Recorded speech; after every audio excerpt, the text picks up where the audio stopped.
Alhamdulillah nahmaduhu wa nasta'inuhu wa nastaghfiruh wa na'udzu billahi min shururi anfusina wa min sayyiati a'malina man yahdihillahu fala mudilla lahu wa man yudlil fala hadiya lahu. Asyhadu an la ilaha illallah wahdahu la syarika lah wa asyhadu anna Muhammadan abduhu wa rasuluh. Allahumma salli wa sallim wa barik ala abdika wa rasulika Muhammad wa ala alihi wa ashabihi wa man tabi'ahum bi ihsan ila yaumiddin, amma ba'du. Alhamdulillah, ma'asyiral muslimin, jamaah rahimani wa rahimakumullah. Tidak lupa kita panjatkan puja dan puji syukur kita kepada Allah Subhanahu wa taala atas limpahan nikmat dan karunia yang begitu banyak yang Allah berikan kepada kita semua, sehingga pada malam hari ini kita bisa kembali berkumpul di masjid, di antara masjid-masjidnya Allah Subhanahu wa taala, dalam rangka untuk kembali kita memperkuat akidah kita dengan mempelajari kitab akidah yang telah ditulis oleh para ulama kita, yang mana pada kesempatan kita di kajian ini kita mengambil kitab Aqidah Tauhid karya Syekh Shalih Al-Fauzan hafizahullah taala. Ma'asyiral muslimin rahimani wa rahimakumullah, pembahasan kita pada malam hari ini masih melanjutkan apa yang telah kita mulai pada kesempatan minggu lalu, ya, yaitu tentang kaidah-kaidah di dalam memahami dan mengimani nama-nama dan sifat-sifat Allah Subhanahu wa taala, yaitu manhaj ahli sunnah wal jamaah fi asma'illahi wa sifatih, metode yang ditempuh oleh ahlu sunnah wal jamaah terkait dengan nama-nama dan sifat-sifat Allah Subhanahu wa taala. Pada kesempatan yang lalu sudah kita baca beberapa penjelasan yang penting, beberapa kaidah yang penting. Kalau tidak salah, kita sudah mengambil 3 poin yang ada di sini. Yang pertama, bahwasanya Ahlus Sunnah wal Jamaah mereka menetapkan semua nama-nama dan sifat-sifat Allah Tabaraka wa taala yang disebutkan di dalam Alkitab dan As-Sunnah. Jadi tidak ada satupun di antara nama-nama dan sifat-sifat yang ada dalam Alkitab dan As-Sunnah yang ditolak atau diingkari oleh Ahlus Sunnah wal Jamaah. Dan mereka dalam menetapkannya sesuai dengan zahir dari nama-nama dan sifat-sifat tersebut. Telah kita terangkan kemarin bahwasanya yang dimaksud dengan zahir adalah apa yang bisa kita fahami secara langsung ketika kita membaca ayat-ayat ataupun dalil-dalil tentang nama-nama dan sifat-sifat tersebut. Ya, jadi yang langsung terpahami ketika kita membaca lafaz-lafaz dari nama-nama dan sifat tersebut, itu yang dimaksud dengan ala zahiriha. Sehingga tidaklah ahlu sunnah itu mentakwilnya, yakni mengubah atau mengalihkan makna dari lafaz-lafaz tersebut kepada makna yang lain, ya. Tidak pula mentahrif, tidak menyimpangkan lafaz-lafaz dari nama-nama dan sifat-sifat tersebut. Ya, jadi ini adalah sikap siapa Ahlus Sunnah wal Jamaah di dalam menetapkan nama-nama dan sifat-sifat Allah Tabaraka wa taala. Dan nanti kalau kita ada waktu kesempatan, kita akan terangkan alasannya kenapa kok mereka Ahlus Sunnah seperti ini sikapnya. Ya. Kemudian yang kedua, di antara kaidah penting yang sudah kita pelajari bahwasanya Ahlus Sunnah wal Jamaah mereka meniadakan dari sifat-sifat yang telah mereka tetapkan berdasarkan Al-Quran dan As-Sunnah tadi, mereka meniadakan darinya penyerupaan dengan sifat makhluk, ya. Jadi misalnya ketika Ahlus Sunnah wal Jamaah menetapkan Allah memiliki sifat ilmu, Allah memiliki sifat mendengar, Allah memiliki sifat melihat, Allah memiliki sifat mengampuni, Allah memiliki sifat meridhai, Allah memiliki sifat membenci, Allah memiliki sifat tangan, Allah memiliki wajah dan lain sebagainya, maka Ahlus Sunnah wal Jamaah menetapkan sifat-sifat tersebut tanpa menyerupakan dengan sifat makhluk. Mereka tidak mengatakan ya ilmu Allah seperti ilmu makhluk, pendengaran Allah seperti pendengaran makhluk, penglihatan Allah seperti penglihatan makhluk. Tidak seperti itu. Ya.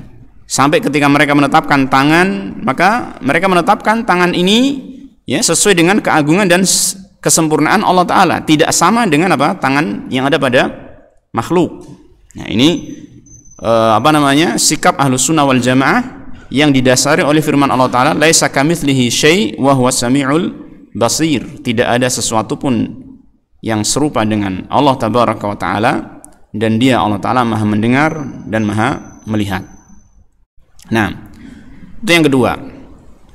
Adapun yang ketiga, kaidah yang ketiga, yang ini juga sudah kita baca, bahwasanya mereka Ahlus Sunnah wal Jamaah la yatajawazuna ma warada fil kitabi was sunnah. Jadi mereka tidak melampaui apa yang ada di dalam Alkitab dan As-Sunnah.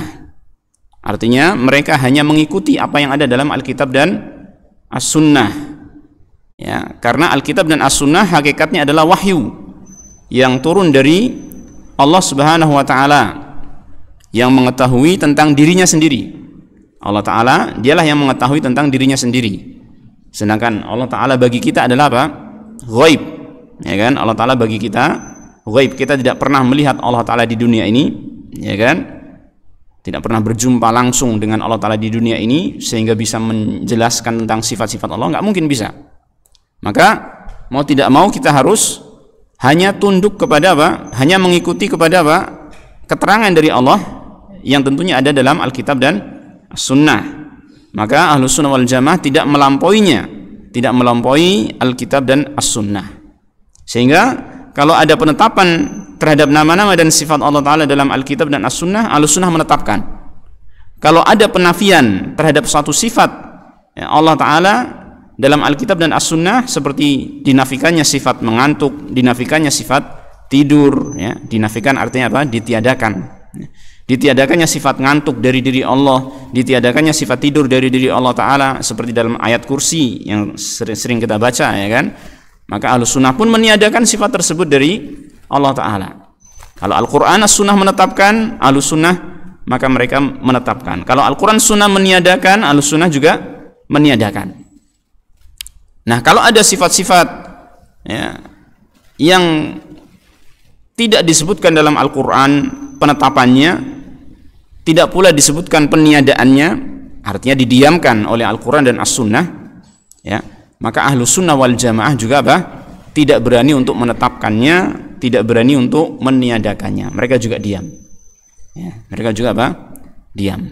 Terlebih lagi apabila lafaz-lafaz yang dimaksud adalah lafaz-lafaz yang mengandung kemungkinan makna benar dan kemungkinan makna salah, maka Ahlus Sunnah wal Jamaah tidak berani untuk menetapkan secara mutlak ataupun meniadakan secara mutlak. Ahlus Sunnah biasanya di dalam perkara-perkara yang seperti ini, lafaz-lafaz yang mujmal, ya kan, atau mungkin dalam bahasa kita lafaz yang ambigu gitu ya, yang bisa mengandung makna benar dan bisa mengandung makna salah, maka Ahlus Sunnah wal Jamaah tidak berani menetapkan lafaz tersebut sebagai sifat Allah, tetapi mereka memerinci apa yang kamu maksud dengan lafaz tersebut. Kalau maksudnya adalah apa yang sesuai dengan Al-Quran dan As-Sunnah, maka itu maksud yang ditetapkan. Tetapi kalau maksudnya adalah yang bertentangan dengan Al-Quran dan As-Sunnah, maka bagaimana? Mereka Ahlus Sunnah wal Jamaah meniadakan maksud yang salah tersebut. Ya. Baik. Ini 3 kaidah yang sudah kita pelajari. Nah, di sini kita tambah 2 kaidah yang lain, ya, yang disebutkan oleh Syekh Shalih Al-Fauzan hafizahullah taala. Beliau mengatakan, ya'taqiduna anna nususal asma'i was sifati minal muhkam alladhi yufhamu ma'nahu wa yufassaru wa laysat minal mutasyabihi. Ya'taqidun, ahlu sunnah wal jamaah, mereka meyakini anna nususal asma'i was sifati, bahwasanya nas-nas, yaitu dalil-dalil yang berkaitan dengan nama-nama dan sifat-sifat Allah Ta'ala, minal muhkam, itu merupakan dalil-dalil yang dikategorikan sebagai muhkam. Apa yang dimaksud dengan muhkam? Alladzi yufhamu ma'nah, yang bisa difahami maknanya, wa yufassaru, dan bisa ditafsirkan, dijelaskan tentang maknanya. Ya, jadi ini ayat-ayat yang muhkam atau dalil-dalil yang muhkam.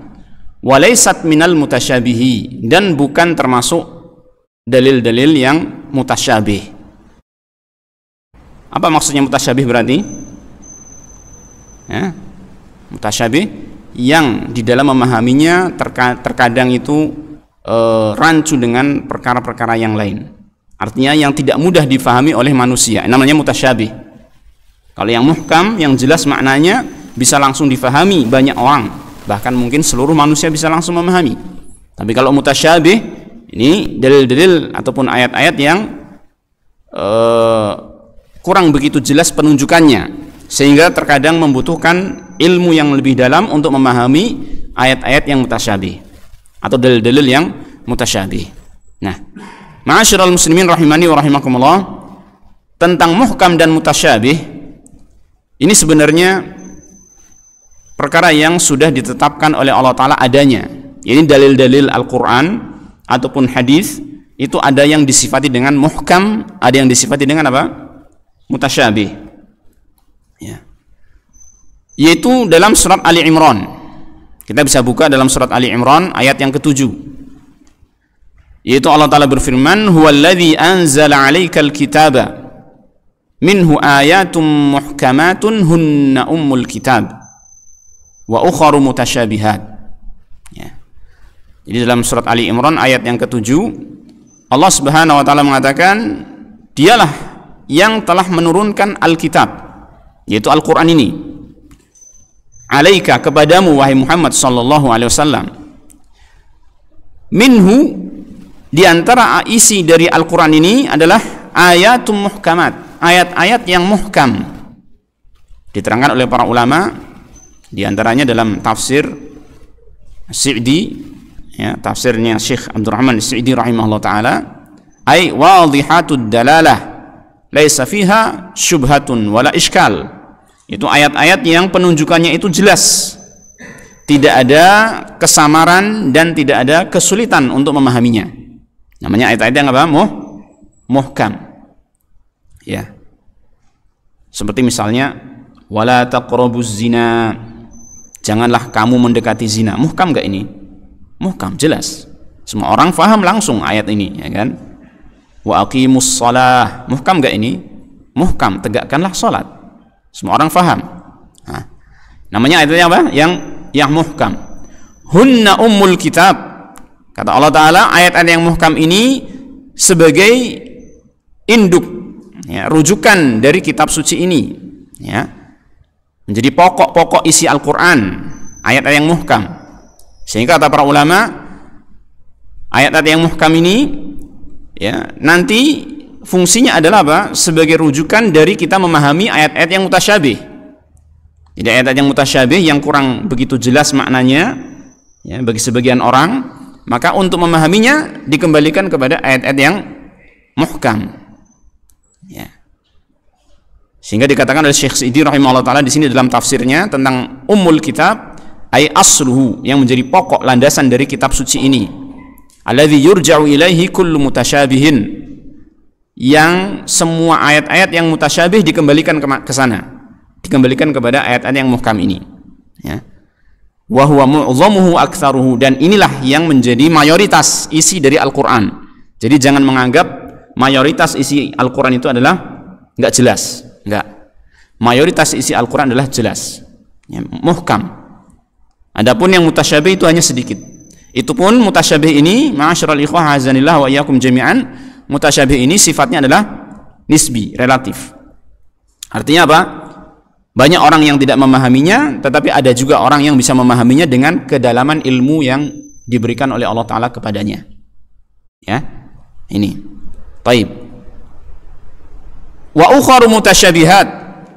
Masih lanjutannya dalam surat Ali Imran. Ya. Dan yang lain dari Al-Quran itu ada ayat-ayat mutasyabihat. Dikatakan oleh Syekh Sidi rahimahullah ta'ala, ay yaltabisu ma'naha ala kathirin minal adhan likauni dalalatiha mujmalah aw yatabadaru ila ba'dil afhami ghairu al-muradi minha. Ini disebut sebagai mutasyabihat karena apa? Maknanya itu rancu bagi banyak pikiran manusia, banyak akal manusia. Jadi banyak orang yang apa?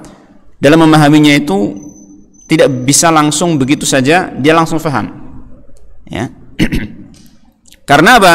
Karena kata beliau likauni dalalatiha mujmalah. Karena penunjukan dari ayat tersebut bersifat mujmal, bersifat global. Dari sinilah makanya kita sering mendapati apa ma'asyiral ikhwah, azanillah wa iyyakum jami'an, adanya perselisihan pendapat para ulama di dalam memahami ayat-ayat Al-Quran ataupun hadis-hadis Rasulullah SAW. Ada hukum, ya, suatu permasalahan yang para ulama itu berbeda pendapat. Ya, sebagian terkadang mengatakan itu boleh, sebagian mengatakan itu terlarang, ya kan? Kalau ditelusuri dalilnya apa? Ternyata dalilnya sama. Ternyata dalilnya apa? Sama saja. Loh, kok sama-sama berdalil dengan dalil ini? Ya kan? Ini termasuk apa namanya? Di antara perkara-perkara yang semisal ini, contoh dari hal ini. Ya, sehingga apa namanya? Ayat-ayat yang mujmal seperti ini, ya kan, terkadang bisa difahami oleh ulama tertentu dengan pemahaman tertentu, ulama lain memahaminya dengan pemahaman yang berbeda. Dan ini kalau itu masih masuk dalam ranah ijtihadiyah, maka itu kita toleransi dan tidak dipermasalahkan yang seperti ini, ya kan? Taib. Jadi di dalam Al-Quran itu memang ada ayat-ayat muhkam dan ada yang mutasyabih. Muhkam artinya apa tadi? Yang jelas maknanya, bisa difahami secara langsung. Dan ini kebanyakan dari ayat-ayat Al-Quran adalah muhkam. Adapun yang mutasyabih maka dia yang penunjukannya itu kurang begitu jelas bagi sebagian besar manusia. Nah, Ahlus Sunnah wal Jamaah di dalam memahami tentang nama-nama dan sifat-sifat Allah Ta'ala yang disebutkan dalam Al-Quranul Karim atau hadis-hadis Rasulullah SAW, maka mereka memahaminya bahwasanya itu adalah termasuk dalil-dalil yang muhkam. Artinya apa muhkam tadi? Bisa difahami maknanya. Ya. Sehingga apa saja nama-nama Allah Ta'ala dalam Al-Quran, apa saja sifat-sifat Allah Ta'ala dalam Al-Quran, demikian pula dalam hadis dan dalam hadis Rasulullah SAW, maka kita bisa memahami apa? Maknanya. Contohnya tadi yang kita sebutkan, contoh ayat ini ya, ada kalimat wa huwas sami'ul basir. Ya, dalam terjemahan pasti ini diterjemahkan, ya kan? Karena kita tahu maknanya. Apa itu artinya? Allah Maha mendengar dan Maha melihat. Karena itu memang muhkam, bisa difahami maknanya. Gitu ya, bisa jelas ya. Nah, maka fala yufawwiduna ma'naha. Ahlus Sunnah wal Jamaah ini tidak mentafwid maknanya. Apa itu mentafwid? Yaitu menyerahkan maknanya kepada Allah dengan mengatakan wallahu a'lam bima'naha. Ya, dengan mengatakan yang tahu makna ayat ini atau yang tahu makna dari nama ataupun sifat ini hanya Allah. Ini makna dari apa? Yufawwidu ma'naha. Jadi ketika datang ayat seperti dalam surat Asy-Syura ini, wa huwas sami'ul basir, Ahlus Sunnah tidak mengatakan Allah punya nama As-Sami' dan Al-Basir, adapun maknanya hanya Allah yang tahu. Tidak seperti itu. Ahlus Sunnah tidak seperti itu. Ahlus Sunnah terang, jelas mengatakan wa huwas sami'ul basir, Allah punya nama As-Sami' dan Al-Basir. Artinya apa? Allah Maha mendengar, Allah Maha melihat.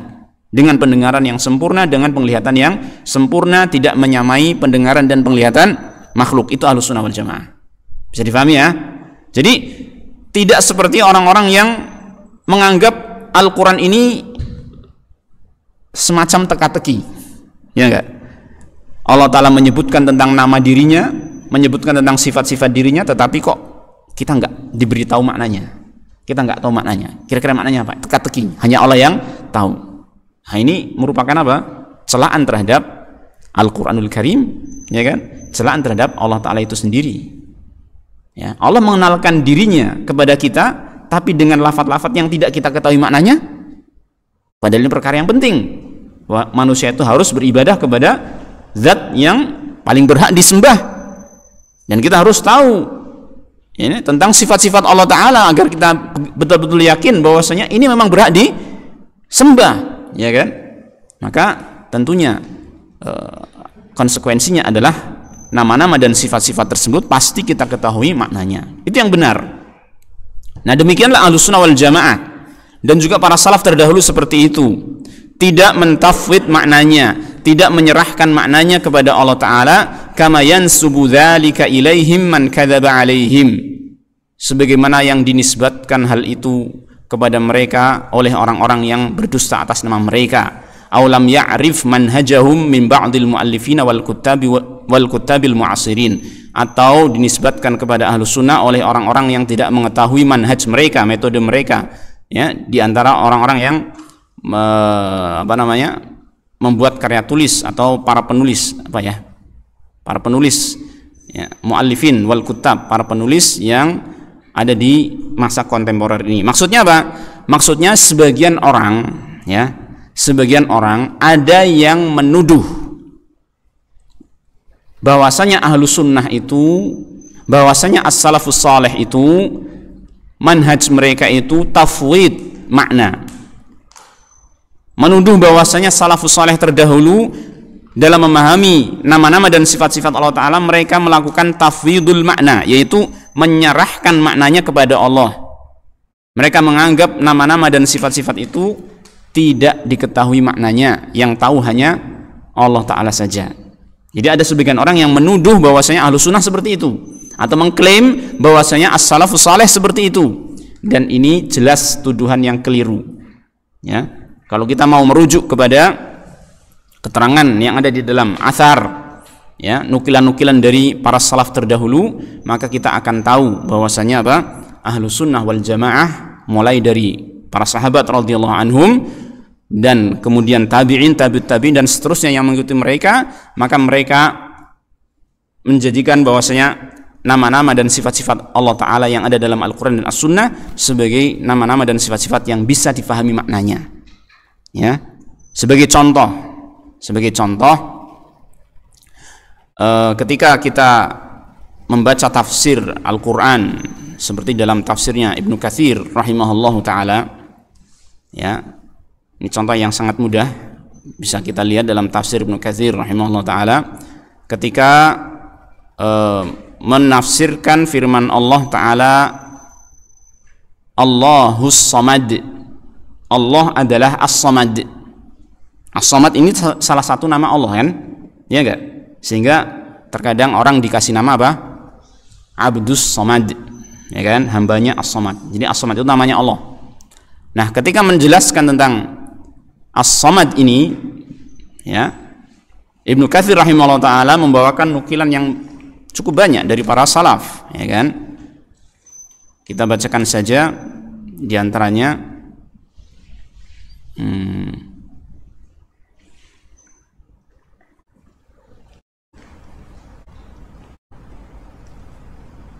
Mana ya?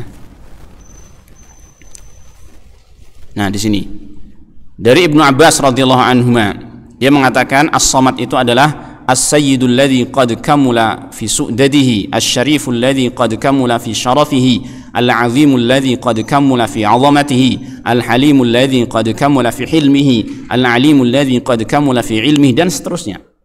Jadi As-Samad itu satu nama yang mengandung makna yang sangat luas dan menunjukkan akan kesempurnaan pemilik nama tersebut. Ibnu Abbas mengatakan As-Samad itu maknanya dia adalah As-Sayyid, sang pemimpin, sang maha pemimpin yang telah sempurna dalam kepemimpinannya. Asy-Syarif, yang maha mulia, yang telah sempurna dalam kemuliaannya. Al-Azim, yang maha agung, yang telah sempurna dalam keagungannya. Al-Halim, yang maha santun, yang telah sempurna dalam kesantunannya. Al-Alim, yang maha mengetahui, yang telah sempurna dalam ilmunya, dan seterusnya. Ini kita lihat sahabat Abdullah bin Abbas radhiyallahu anhu, sahabat ya ini ya, sahabat, salaf bukan, ahlus sunnah bukan, tentu. Ya kan, kalau kita belum tentu ahlus sunnah. Tergantung kita itu bisa mengikuti mereka para sahabat atau tidak. Kalau kita bisa mengikuti para sahabat, maka insya Allah termasuk ahlus sunnah. Tapi kalau para sahabat itu ahlus sunnah. Jadi ahlus sunnah itu para sahabat, ya, para salaf, ya kan. Ini yang jelas-jelas ahlus sunnah. Ketika menjelaskan tentang as-samad, memberikan makna, tidak mengatakan Allah yang lebih tahu maknanya. Siapa ini? Sahabat kan, Abdullah bin Abbas radhiyallahu anhu. Nah, sehingga jelas di sini, ma'asyiral ikhwah, azanillah wa iyyakum jami'an, apa yang dituduhkan oleh mereka bahwasanya generasi terdahulu para salaf, ya, dari kalangan sahabat atau tabi'in dan seterusnya dianggap sebagai orang-orang yang memasrahkan makna nama-nama dan sifat-sifat Allah Ta'ala kepada Allah Ta'ala, maka ini keliru, salah.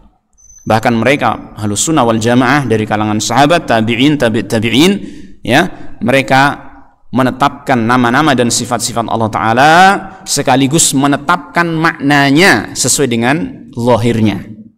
Hanya saja mereka tidak menyerupakan dengan apa? Sifat makhluk. Nah, baik, jelas ya ini ya. Jadi kita fahami maknanya itu, nama-nama dan sifat-sifat yang ada di dalam Al-Quran dan hadis-hadis Rasulullah Sallallahu Alaihi Wasallam. Dan di sini ada kaidah yang terakhir yang disebutkan oleh Syekh, dan ini penting juga. Mereka Ahlus Sunnah tidak mentafwid makna, tidak menyerahkan pengetahuan tentang makna kepada Allah, karena memang itu bisa diketahui. Akan tetapi Ahlus Sunnah wal Jamaah yufawwiduna kaifiyatas sifati ila Allah Ta'ala wala yabhasuna anha. Tapi Ahlus Sunnah wal Jamaah mereka yufawwidun, melakukan tafwid, menyerahkan pengetahuan tentang kaifiyatas sifat, tentang apa? Hakikat dari sifat, ya. Kaifiyat itu maksudnya adalah hakikat dari sifat tersebut, ya.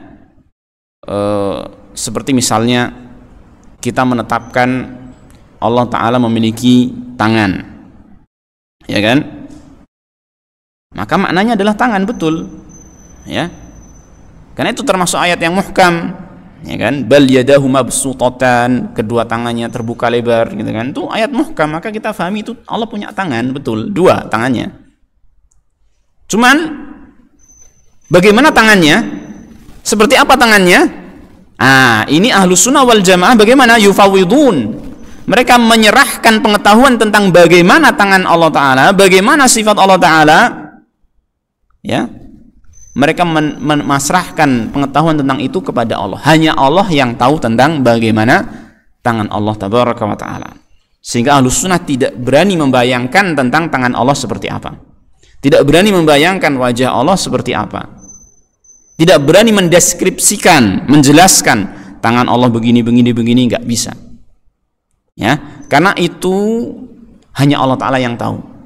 Tentang kaifiyat sifat Allah Ta'ala hanya Allah Ta'ala yang tahu. Adapun tentang lafadz itu maknanya bagaimana, kita tahu, alhamdulillah. Kenapa? Karena Al-Quran turun dengan bahasa Arab, dan Allah sengaja menurunkan Al-Quran dengan bahasa Arab, la'alakum ta'qilun, agar kalian memahaminya, ya, agar kalian memahaminya. Maka bagaimana mungkin Allah Ta'ala menurunkan dengan bahasa Arab agar kita memahaminya, tetapi kok maknanya nggak bisa difahami? Itu keliru. Makanya Ahlus Sunnah memahami makna sifat-sifat tersebut, tetapi mereka tidak mengetahui bagaimana kaifiyatnya, bagaimana hakikat dari sifat-sifat tersebut. Maka mereka pasrahkan tentang hal itu kepada Allah, ya. Wala yabhasuna anha, dan mereka tidak mencari-cari, ya, tidak memiliki keinginan untuk mengetahui bagaimana hakikat sifat Allah, tidak memiliki keinginan seperti itu. Qat'ut tama'an anil bahs atau an ma'rifati kaifiyatillahi ta'ala. Mereka memutuskan keinginan ini, berhenti, ya, tidak mau mencari-cari tentang hakikat sifat Allah Ta'ala. Itu Ahlus Sunnah wal Jamaah, ya. Maka kita nggak perlu misalkan ada bisikan-bisikan setan yang membisikkan kepada diri kita untuk membayang-bayangkan wajah Allah, tangan Allah seperti apa, nggak usah, tinggalkan, ya, berhenti dan ucapkan a'udzubillahi minasyaitonir rajim. Karena kita dihimbau untuk apa? Berhenti, ya, tidak mencari-cari tahu tentang apa? Hakikat sifat Allah Subhanahu wa taala. Nah, ini ma'asyiral ikhwah, ma'asyiral muslimin rahimani wa rahimakumullah, apa yang ada dalam kaidah yang kedua, yang ketiga dan keempat ini, ya, itu telah dipraktekkan oleh Al-Imam Malik dan juga guru beliau Rabi'ah Ar-Ra'i ketika ditanya tentang istiwa, tentang istiwanya Allah Subhanahu wa taala.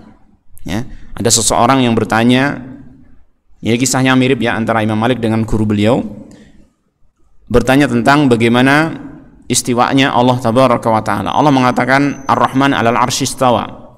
Terus orang itu mengatakan, "Kaifastawa?" Bagaimana Allah beristiwa? Caranya seperti apa? Kan? Seperti apa istiwanya Allah? Maka Imam Malik terdiam. Ya.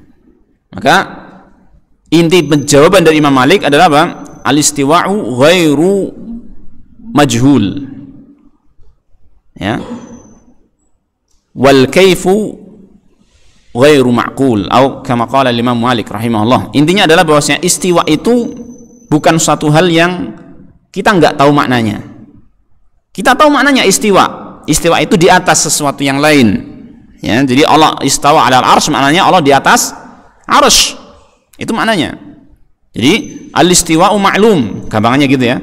Istiwa itu maklum, diketahui maknanya. Wal kaifu majhul, akan tetapi kaifiyahnya tidak kita ketahui. Ditambahi oleh Imam Malik wasu'alu anhu bid'ah, dan mempertanyakan tentangnya adalah perkara yang baru, tidak pernah dilakukan oleh generasi terdahulu, para sahabat dan para tabi'in. Ya, bukan termasuk jalannya para sahabat dan para tabi'in mencari-cari tahu tentang kaifiyah sifat Allah Tabaraka wa taala. Jadi ini yang harus kita fahami. Ya, ini Masya Allah kaidah berapa ini jumlahnya? 5 kaidah yang disampaikan oleh Syekh Shalih Al-Fauzan hafizallahu taala.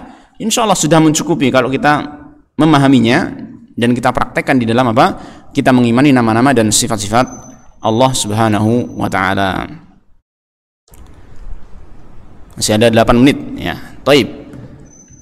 Nah, untuk melengkapi pembahasan kita terutama di dalam penerapan kaidah ini atau bukti bagaimana salaf terdahulu mengikuti kaidah ini, maka saya ingin tampilkan di sini, bawakan di sini nukilan dari Sunan Tirmidzi, ya, dari Sunan At-Tirmidzi, Imam Tirmidzi yang hidup di zaman 200-an Hijriah, ya, hidup di zaman 200-an Hijriah, artinya dia masih abad keberapa? Abad ketiga Hijriah, ya kan? Imam Tirmidzi. Baik, kita tuliskan kita tampilkan di sini coba. Nah, ini. Jadi saya bawakan ini dari nukilan dari Sunan At-Tirmidzi. Beliau Al-Imam Tirmidzi Abu Isa, ya, hidup di zaman abad 3 Hijriah, ya, 200-an Hijriah beliau hidup, sehingga masa beliau itu masih masa-masa generasi terbaik, ya kan? Nah, ketika beliau membawakan hadis Rasulullah SAW yang beliau bawakan sanadnya, ini kan, sampai kepada Abu Hurairah, dia mengatakan qala Rasulullah sallallahu alaihi wasallam, Rasulullah sallallahu alaihi wasallam bersabda, innallaha yaqbalu shadaqata wa ya'khudhuha bi yaminihi. Ini lihat, Allah menerima sedekah. Ketika ada orang bersedekah, maka Allah menerimanya. Wa ya'khudhuha bi yaminihi, dan Allah mengambilnya dengan kanannya, dengan tangan kanannya. Ya. Fayurabbiha li ahadikum kama yurabbi ahadukum muhrahu. Lalu Allah Ta'ala mengembangkan sedekah itu untuk kalian sebagaimana salah seorang di antara kalian mengembangkan anak kudanya sehingga ini menjadi besar. Intinya adalah apa? Sedekah itu dibesarkan oleh Allah Ta'ala, dikembangkan oleh Allah Subhanahu wa Ta'ala. Taib. Kita nggak baca semua hadis, tetapi di sini ada kalimat biyaminihi. Taib. Nah, di sini kita lihat bagaimana Al-Imam Tirmidzi rahimahullah ta'ala menjelaskan hadis ini dengan menerangkan bagaimana metode salaf terdahulu memahami ayat-ayat sifat seperti ini ataupun dalil-dalil sifat seperti ini. Maka beliau mengatakan, wa qad qala ghairu wahidin min ahli al-ilm fi hadzal hadits wa ma yushbihu hadza min ar-riwayati min as-sifat wa nuzuli rabbi tabaraka wa ta'ala kulla lailatin ila sama'i dunya qalu qad thabatat riwayatu fi hadha wa yu'manu biha wa la yutawahhamu wa la yuqalu kaifa. Ya. Banyak para ulama yang berkata tentang hadis ini dan yang semisalnya, di antara riwayat-riwayat tentang sifat Allah Ta'ala, seperti misalnya turunnya Allah Ta'ala ke langit dunia setiap malam, maka para ulama itu mengatakan telah tetap riwayat-riwayat tentang masalah ini. Jadi riwayat-riwayat tentang masalah sifat-sifat Allah Ta'ala itu memang sudah sahih, ya, dalam hadis-hadis sahih, apalagi dalam ayat-ayat jelas sahihnya, ya kan?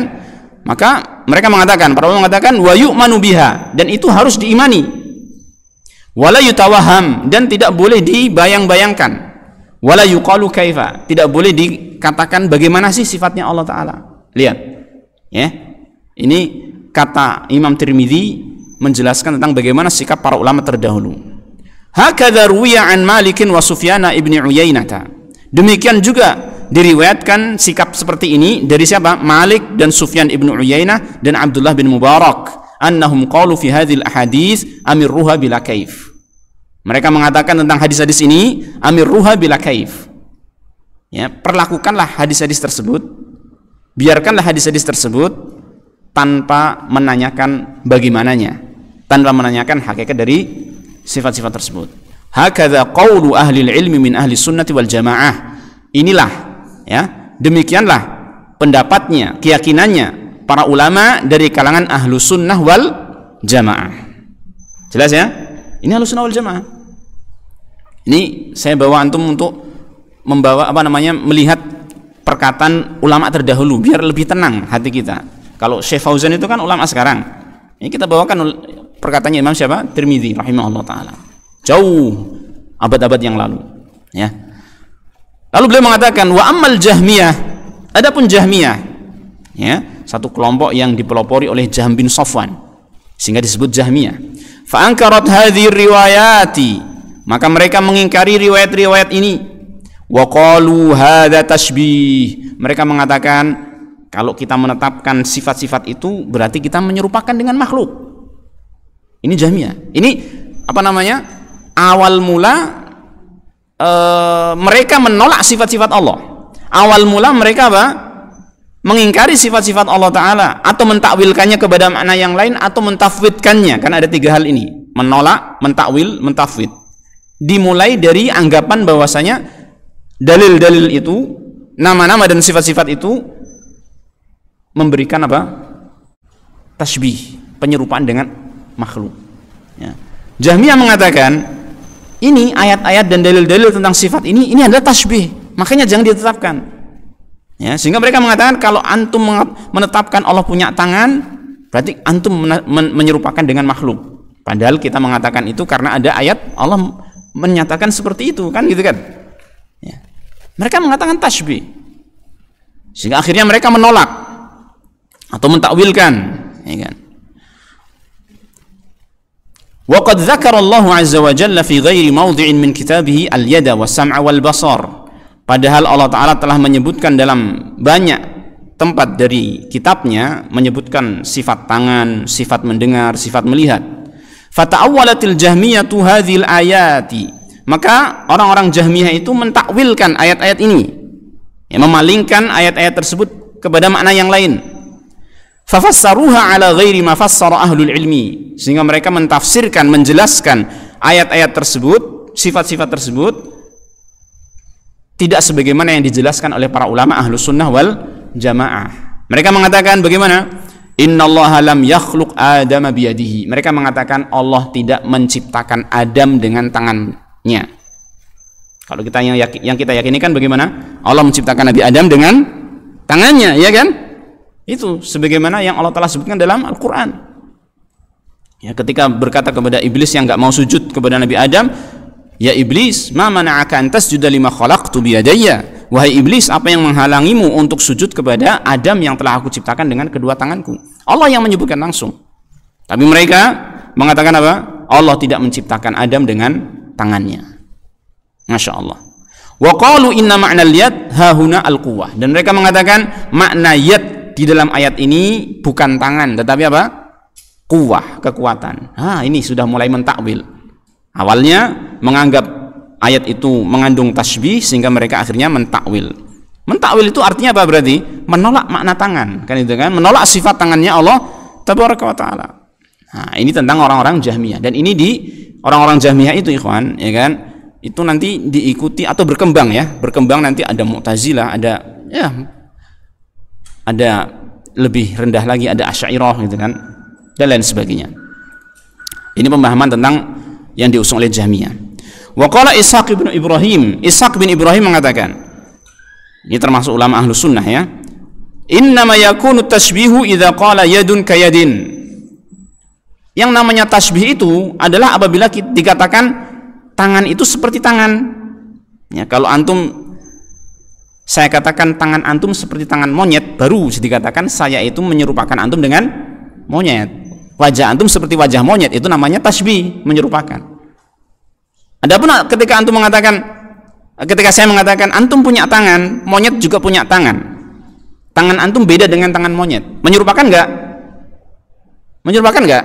Ya tidak, masing-masing punya tangan yang tidak sama dengan lawannya, kan gitu kan ya. Jadi yang namanya tasbih itu adalah ketika dikatakan tangan itu seperti tangan yang itu, tangan ini seperti tangan yang itu, au sam'un kasam'in, atau pendengaran ini seperti pendengarannya itu.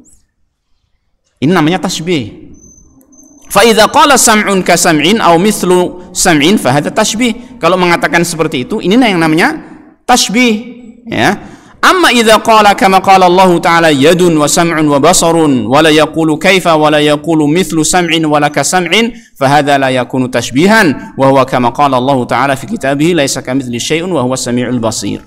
Adapun jika kita mengatakan ya, Allah itu berfirman atau menyampaikan kepada kita tentang sifat-sifatnya, ada tangan, ada mendengar, ada melihat, dan tidak mengatakan bagaimananya ya. Jadi kita enggak mengatakan bagaimana tentang sifat-sifat tersebut. Wala yaqulu mithlu sam'in la kasam'in. Tidak juga kita mengatakan pendengaran Allah seperti pendengaran makhluk, ya kan? Tangan Allah seperti tangan makhluk.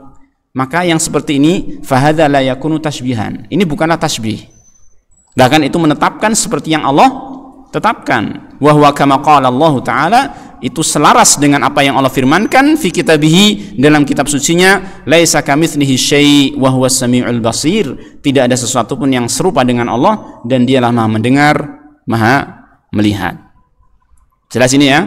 Jadi apa yang disampaikan oleh Syekh Shalih Al-Fauzan hafizahullah taala di dalam kitab yang kita pelajari ini memang betul-betul ini diambil dari keyakinannya para salaf terdahulu Ahlussunnah wal Jamaah. Udah enggak usah bingung lagi. Yang penting ini kita pegangi karena itu memang diwariskan dari generasi terdahulu. Kalaupun kita mendapatkan syubhat-syubhat dari orang-orang yang enggak jelas, maka lemparkan saja syubhat tersebut. Kita pegangi kembali kaidah-kaidah yang sudah diterangkan oleh para ulama Ahlussunnah wal Jamaah, yang sudah dipraktekkan oleh para salaf terdahulu, para sahabat, tabi'in, tabi'ut tabi'in. Selamat insyaallah taala. Cukup ya. Ini yang bisa kita pelajari pada malam hari ini. Insyaallah pada pertemuan selanjutnya kita akan disampaikan oleh penulis, yaitu Syekh Shalih Fauzan, tentang beberapa di antara kelompok-kelompok yang menyimpang dalam masalah asma wa sifat. Kita akan dikenalkan tentang mereka, sekaligus akan diberitahu bagaimana bantahan-bantahan terhadap mereka. Jadi agak sedikit perlu konsentrasi barangkali nanti ya. Baik. Inilah yang kita bisa sampaikan pada malam hari ini. Kita akhiri, mudah-mudahan Allah Tabaraka wa Ta'ala memberikan ilmu yang bermanfaat, amal yang saleh, dan keistiqomahan. Wassallallahu wasallam ala nabiyyina Muhammadin wa ala alihi wa sahbihi ajma'in. Wa akhiru da'wana alhamdulillahi rabbil alamin.